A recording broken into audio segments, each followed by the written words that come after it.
मेवाड़ का शेर महाराणा सांगा।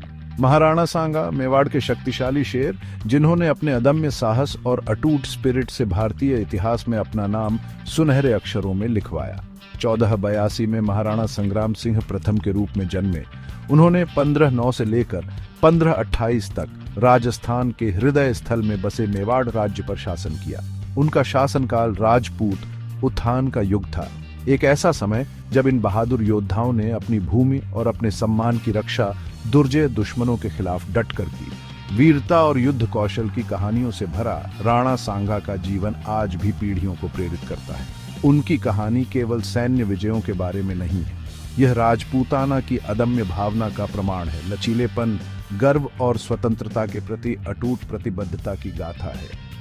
अपने नेतृत्व के माध्यम से राणा सांगा ने आंतरिक संघर्षों से लंबे समय से विभाजित राजपूत वंशों को एकजुट किया, उन्हें बाहरी खतरों के खिलाफ एक दुर्जेय शक्ति में बदल दिया। उन्होंने शौर्य, सम्मान और आत्म बलिदान के राजपूत आदर्शों का प्रतीक थे, जो लोक गीतों और पीढ़ी दर पीढ़ी चली आ रही कहानियों में एक किंवदंती बन गए।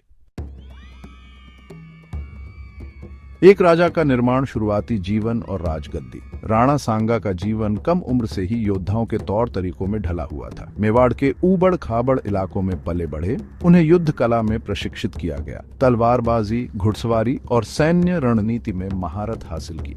उनका प्रारंभिक जीवन राजपूताना राज्यों के भीतर राजनीतिक उथल पुथल से चिह्नित था। राजपूत वंशों के भीतर सत्ता के लिए इस निरंतर संघर्ष ने उन्हें राजनीतिक जटिलताओं और एकता के महत्व की गहरी समझ दी। गद्दी तक पहुंचने का उनका रास्ता चुनौतियों और अवसरों दोनों से भरा था। उत्तराधिकार के लिए एक भयंकर संघर्ष के बाद वह मेवाड़ के सिंहासन पर चढ़े। एक ऐसे राज्य को विरासत में मिला जो एक मजबूत और निर्णायक नेता के लिए तरस रहा था। राणा बनने के बाद सांगा ने तुरंत अपनी शक्ति को मजबूत करने और अपने राज्य के प्रभाव का विस्तार करने के बारे में सोचा। वह समझते थे कि एक विभाजित राजपूताना बाहरी खतरों, विशेष रूप से उत्तर में बढ़ते मुगल साम्राज्य के लिए असुरक्षित था।